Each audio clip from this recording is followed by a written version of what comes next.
Truk tabrak rumah, 2 orang tewas.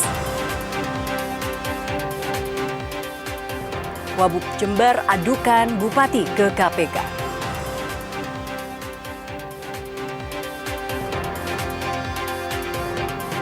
Penerbangan perdana rute Jakarta-Jember.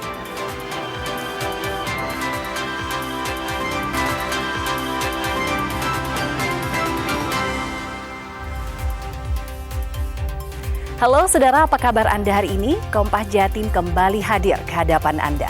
Selain 3 informasi utama tadi, tim redaksi kami telah menyiapkan sejumlah informasi penting dan inspiratif lainnya untuk Anda. Bersama saya Virgianti Kusuma, kita jelang Kompas Jatim di Kompas TV, independen terpercaya.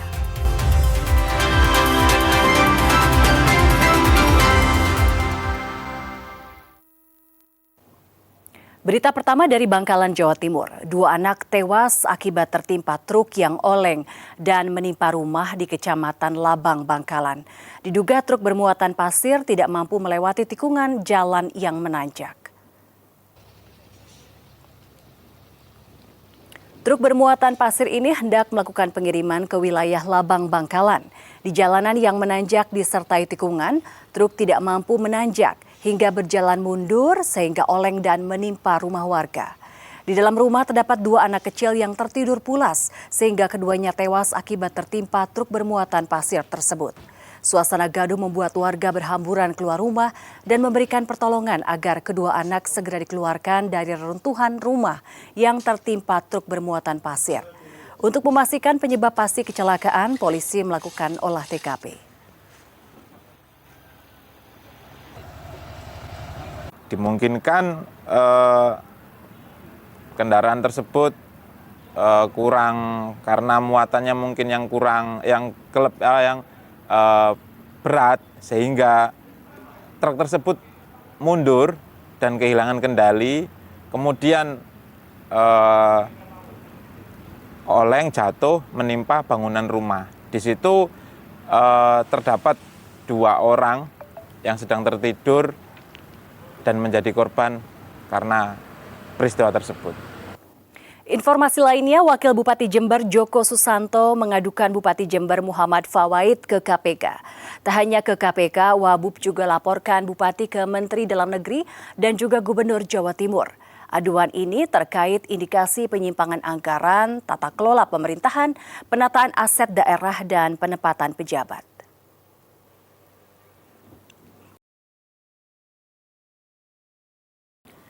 Aduan yang dilakukan Wakil Bupati Jember Joko Susanto ini merupakan tindak lanjut audiensi dengan Komisi Pemberantasan Korupsi pada Juni 2025 lalu.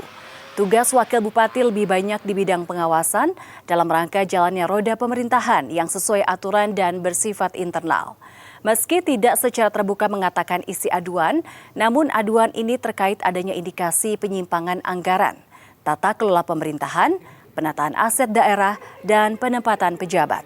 Wakil Bupati Jember Joko Susanto berharap agar aduan ini dapat ditindaklanjuti secara serius agar tidak terjadi hal-hal yang salah dalam roda pemerintahan. Seminggu setelah, tentu dalam rangka menjalankan itu, ya kita juga sudah bersurat pada gubernur, pada Mendagri, kan begitu. Dan salah satunya juga ke KPK. Dan ini kan cara-cara kedinasan. Saya tidak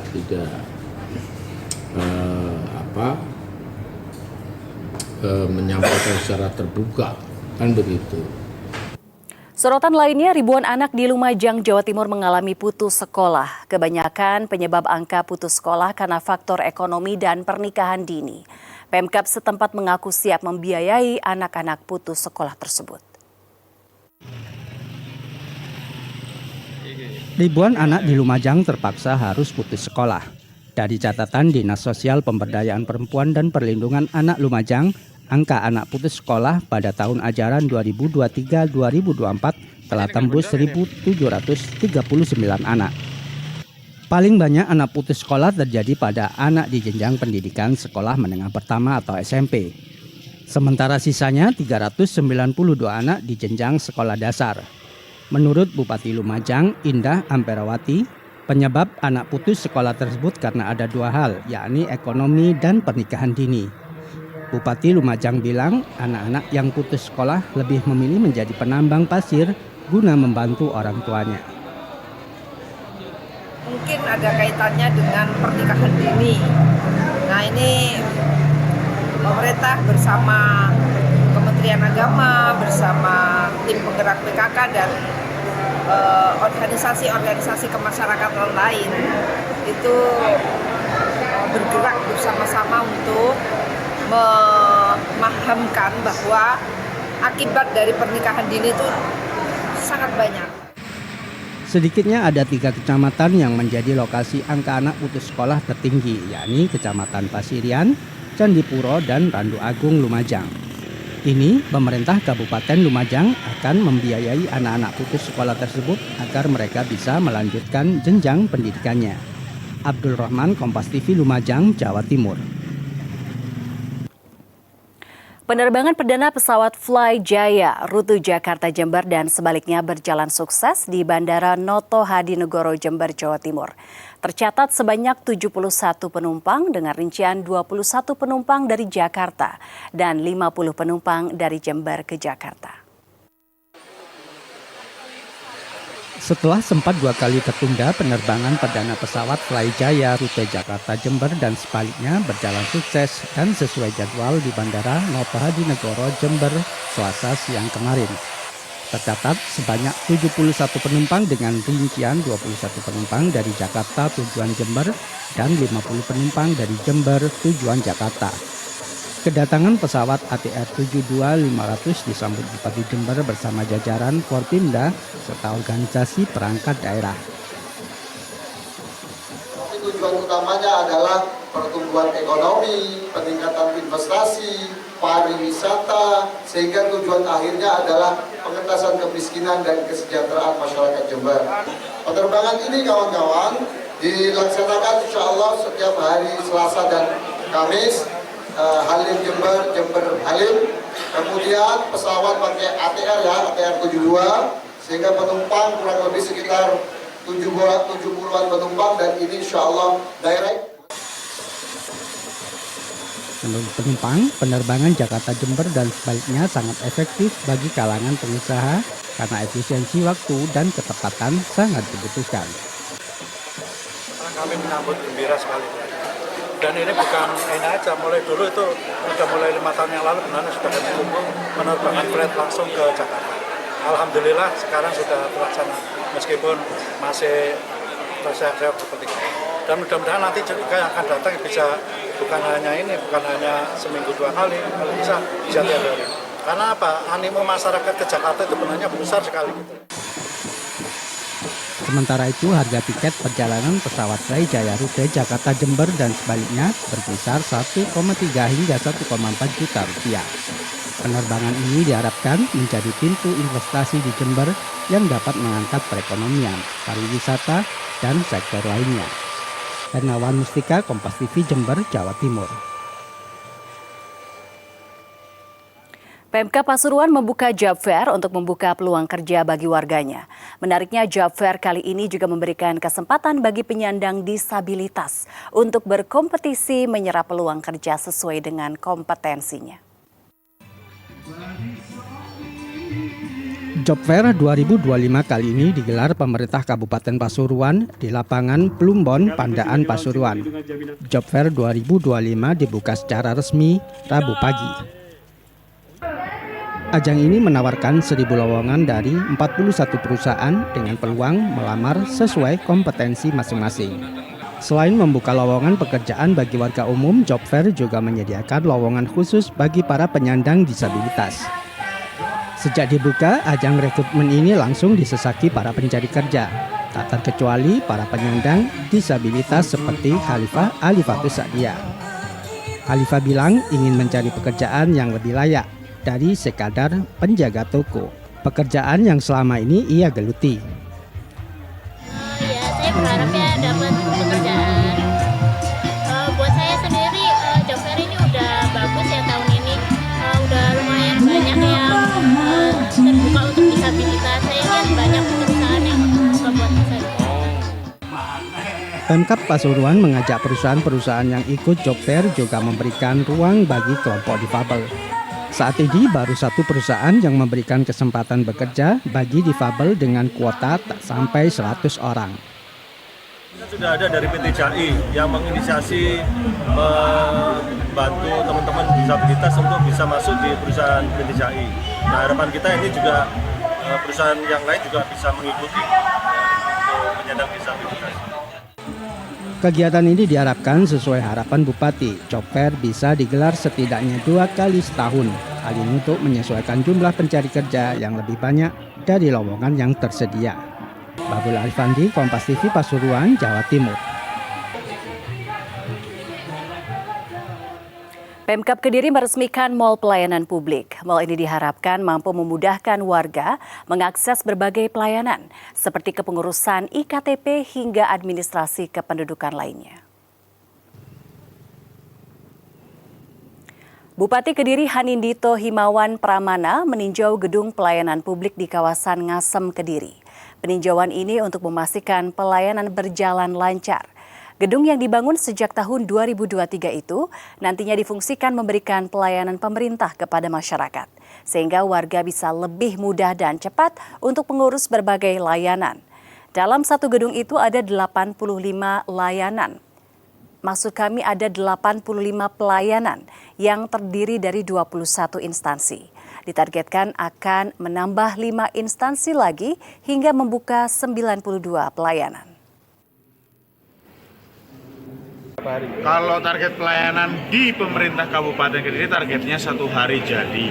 Tapi kan setiap instansi punya kebijakan masing-masing. Di sini ada 21 dan kita akan tambah 5, berarti total nanti ada 26 instansi.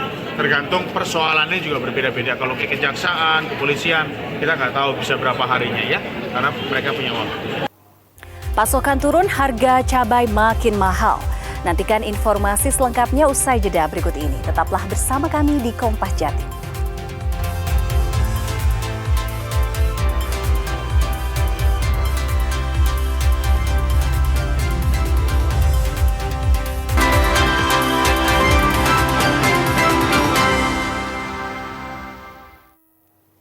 Harga cabai merah di sejumlah pasar kota Kediri sejak beberapa hari terakhir merangkak naik. Saat ini harga cabai menyentuh angka Rp55.000 per kilogram. Sejak 3 hari terakhir, harga cabai merah dan keriting di sejumlah pasar kota Kediri terus mengalami kenaikan. Salah satunya di Pasar Sotono Bete, harga cabai saat ini di angka Rp55.000 per kilogram. Sebelumnya harga cabai merah dan keriting berkisar Rp35.000. Menurut pedagang, kenaikan harga cabai imbas minimnya stok di pasaran karena banyaknya permintaan di luar daerah. Akibat mahalnya harga cabai, kini penjualan pedagang mengalami penurunan. Pasalnya karena para pelanggan mengurangi pembelian. Jika biasanya para pelanggan membeli 1 ons cabai, kini berkurang hanya setengahnya saja. Cabai merah sama cabai keriting yang naik banyak. Naiknya nantinya harganya berapa?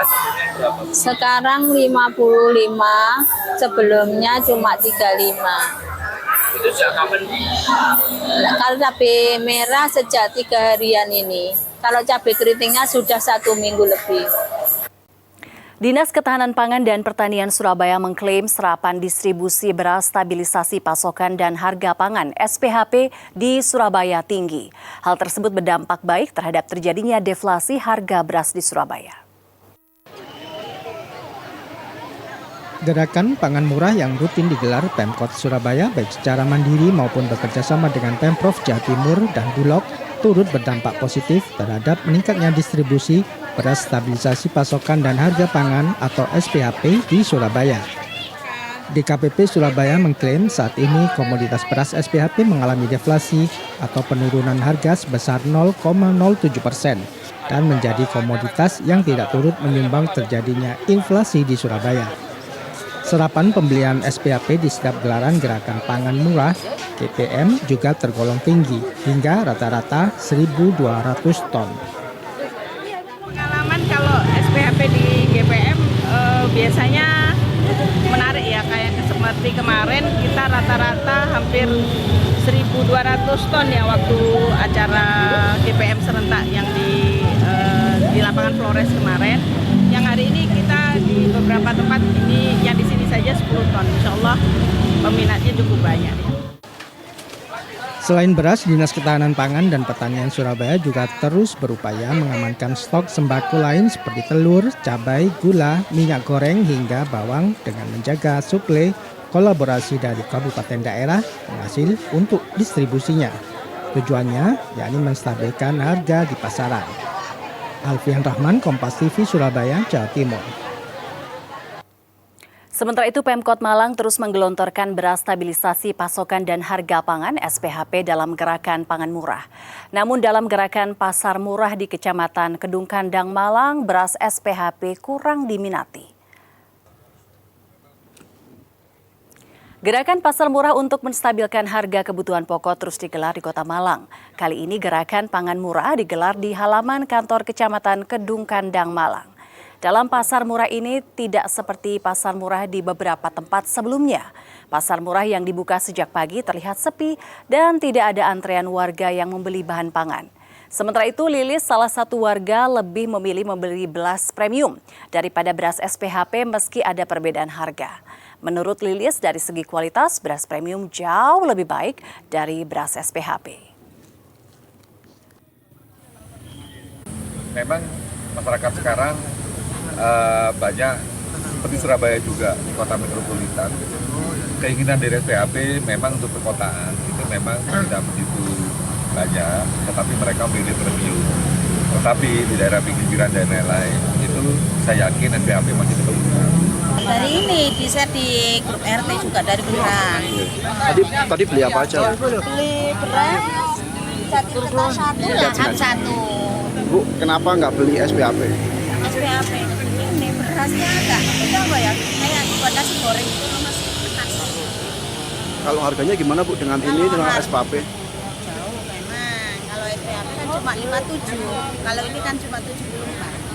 Tapi lebih memilih yang premium ini? Biar lebih ini, kan untuk konsumsi ini. Saudara, seorang seniman di Kota Batu memanfaatkan batu bata ringan menjadi sebuah karya seni bernilai ekonomis. Tak hanya pasar domestik, karya batu bata ringan ini banyak diminati pasar luar negeri. Dari sebuah galeri yang berada di kawasan Junrejo, Kota Batu inilah, Tommy Adi Winarko mengolah batu bata ringan atau hebel menjadi sebuah karya yang menarik. Di tangan Tommy, bata ringan yang biasa digunakan dalam konstruksi bangunan diukir hingga menjadi patung dan souvenir. Tommy menceritakan awal berkarya dirinya menggunakan kayu dan batu. Seiring berjalannya waktu, batu yang biasa digunakan semakin sulit didapat. Dari situlah Tommy menemukan ide dengan memanfaatkan batu bata ringan yang banyak ditemui. Berawal dari coba-coba dan beberapa percobaan, ia akhirnya bisa mendapatkan hasil dan tekstur yang menarik. Menurutnya, hasil ukiran dari bata ringan ini masih memiliki tekstur batu asli. Hasil karya ini juga banyak diminati oleh pasar luar negeri seperti Prancis, Portugal, dan Belanda. Saya batu nggak ada ya, gimana caranya yang selain batu mungkin bisa dari semen, tapi yang sementara saya seneng bata ringan hebel, karena hebel bata ringan ini menurut saya ini adalah media baru, belum banyak yang melakukan gitu. Ya mungkin ada yang melakukan cuma sedikit orang. Karya seni dekorasi ruangan buatan Tommy dihargai mulai dari Rp50.000 hingga Rp150.000 untuk ukuran kecil. Sedangkan untuk ukuran besar dan rumit, harga bisa semakin mahal. Tim Liputan, Kompas TV Malang, Jawa Timur. Menikmati menu unik mie ayam mangkok baso akan kami hadirkan usai jeda berikut. Tetaplah bersama kami.